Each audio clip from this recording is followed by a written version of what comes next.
Hey guys, it's Kay. I hope you're all well. Now in this video I'm looking at a brand new TV box, and this is the EVPAD 10p, and as the box suggests, it supports up to 8K and Dolby video and audio, and it comes with 4GB of RAM and 64GB of hard disk space. Also there's a voice smart remote in the box.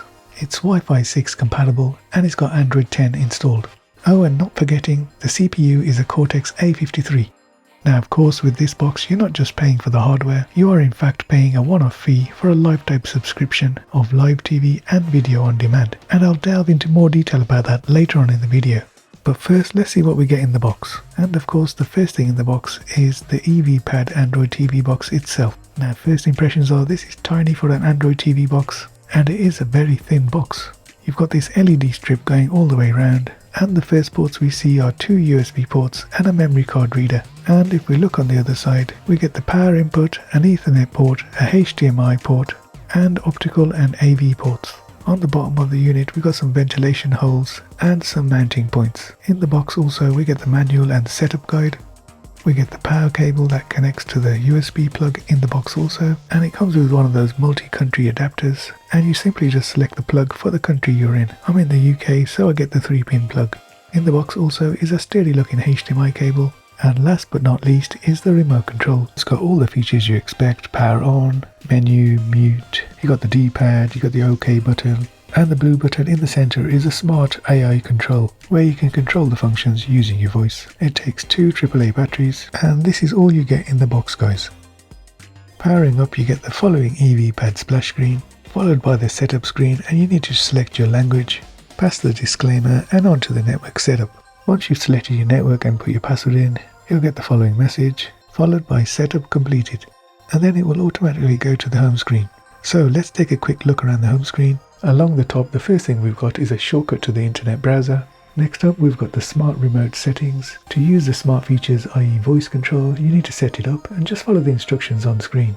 Next up we've got a more icon which will take you to the Google Play Store, and you can install any app you want. Next up we've got a support icon where we can get support for our device. Again, just follow the on-screen instructions. Next up we've got access to Android settings, and if we look under device preferences and about, you can see we've got 64GB of hard disk and 4GB of RAM, and we're on Android 10.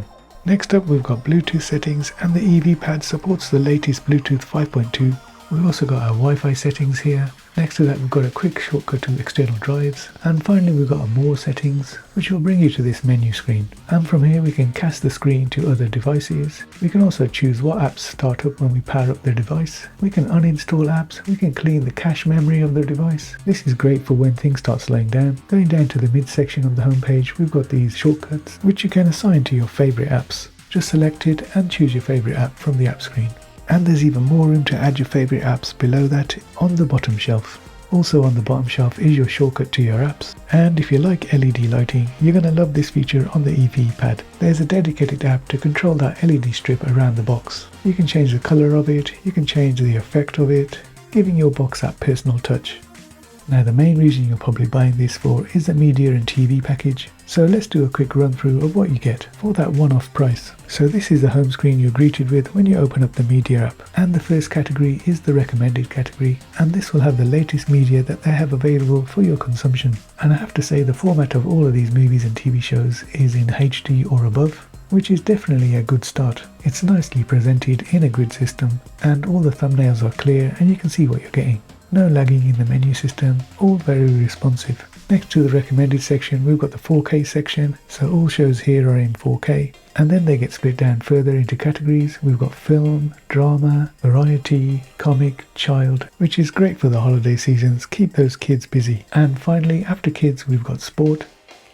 Now once you're watching media you do get the normal controls on screen: rewind, pause, play, fast forward and subtitles. If you are watching a series, you get full access to the episodes and series on screen. Now left of the recommended category you're getting access to live content. So these are live channels you can watch 24/7. Now on this live homepage you're going to see the recent thumbnails of the channels you watched. You've got your favourite channels here, and you can also choose the region of the world you're interested in, and then you've got access to that region's channels. Now playback, as you'd expect, is great, no lagging, no stuttering, and the playback is HD. And again, if you click on the remote you can get access to the EPG guide, which is cool because not only can you see the categories, You can see the channel numbers and the channel names, and also a full view of what's coming on at what time. Now next to the live category, we've got the playback category, and here you can watch programs that were previously aired which you didn't get a chance to watch. And it typically stores a week's worth of content, and you can just scan the day, the time, and just select the program. Now up from the playback category, we've got history, and as the name suggests, it's a history of what you've been watching, and this is cool if you just want to go back to something you didn't finish. Across from that, we've got our favorites, and that's our favorite channels and programs. And finally, along the top, we've got our setup settings. Now the other thing I want to talk about is the Smart AI remote capability. So this is available on your remote, and all you have to do is press the microphone button and speak in any one of these commands, and you'll get a response from the onboard AI system. It's a pretty cool, nifty feature. So let's give this a go. I'm going to press the mic button on the remote control, and let's say open Chrome. And there you go guys, that was a pretty quick response. Let's try again, and this time I'm going to say open lamp. And there you go guys, it's just as quick, no voice training needed, it recognised what I was saying straight away. So overall, what do I think of the EVPAD 10p? Well, I think it's a great addition to the TV box market, and it's an easy, fuss-free way to get into the online TV market. You don't need any technical skills to use this box, it's a plug-and-play system. And it's great to see more providers on the market, as the more competition there is the better, and this one comes in at a competitive price compared to the other boxes on the market. And currently they are offering 5% off. All details to this offer in the description below, and if you do order from them on their website, you're going to get 2 free gifts. One of them being this super handy mini backlit keyboard. You can use it on all your gadgets, and it's super handy for inputting text, like on your Fire Stick. And you're also going to get this smart metal USB drive.